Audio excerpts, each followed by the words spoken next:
Okay, I don't even know how to say this because I'm a perfectionist. I just recorded a live video in Facebook, YouTube, and LinkedIn, and I deleted it because it wasn't perfect. And I came on wanting to talk about perfectionism. This is how my brain goes sometimes. So let's just talk about perfectionism. If everybody saw the mess up that I just did, they would probably like me more than coming on to do a perfect video, right? So as a leader, I guess I probably could have left that up, but I didn't. So I'm just getting honest with you now.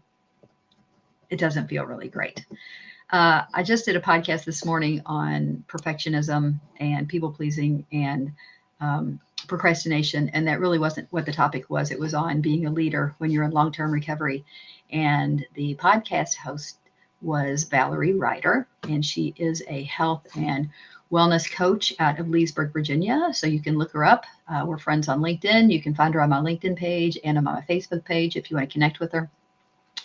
But she had said her audience was interested in those type of topics. I did a podcast last month, and that topic also came up, which made me curious as to what are people's ideas of what perfectionism is. What do they think getting perfect will get them? How does it affect their leadership style? How does it affect their personal relationships? How does it affect their personal well-being? I am not a recovered perfectionist. I would say it's ongoing, my perfectionism recovery.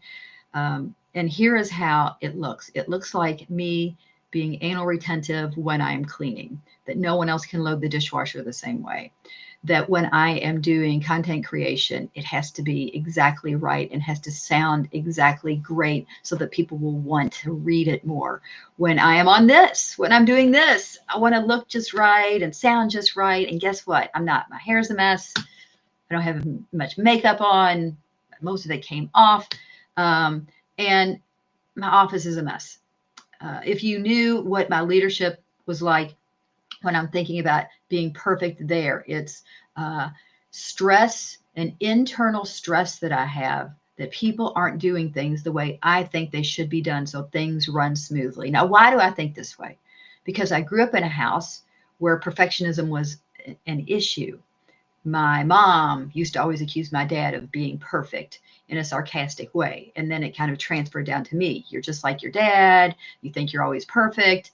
And I never was trying to be perfect, but that's just kind of how it happened. I don't even know if I talked about this on the video I made yesterday. I guess it's kind of front of mind, but it destroys my relationships with others because when I am in perfectionistic mode, I tend to do things like this: bark orders or make this noise.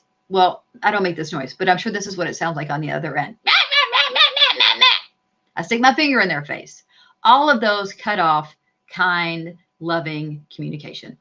So if you are a perfectionist or if you know a perfectionist, please contact me because I would love to know specifically what it is that works for you to get rid of it, to identify it, to acknowledge it when we can be aware that we're being imperfect. If we can acknowledge that's where we are, at least we have a starting point to change some of those things. But what does it look like for you when you are in perfectionism mode? And how does that affect the relationships that you have, that you want to have? How does it affect your stress levels? How does it affect your ability to get done what you need to get done rather than spend all your time on one project getting it perfect? So I am Eva, and I'm going to say my new tagline here, which is, if you are solid in your leadership, you are solid in life, because everything you do in your leadership world transfers right over into your personal life. Thank you so much.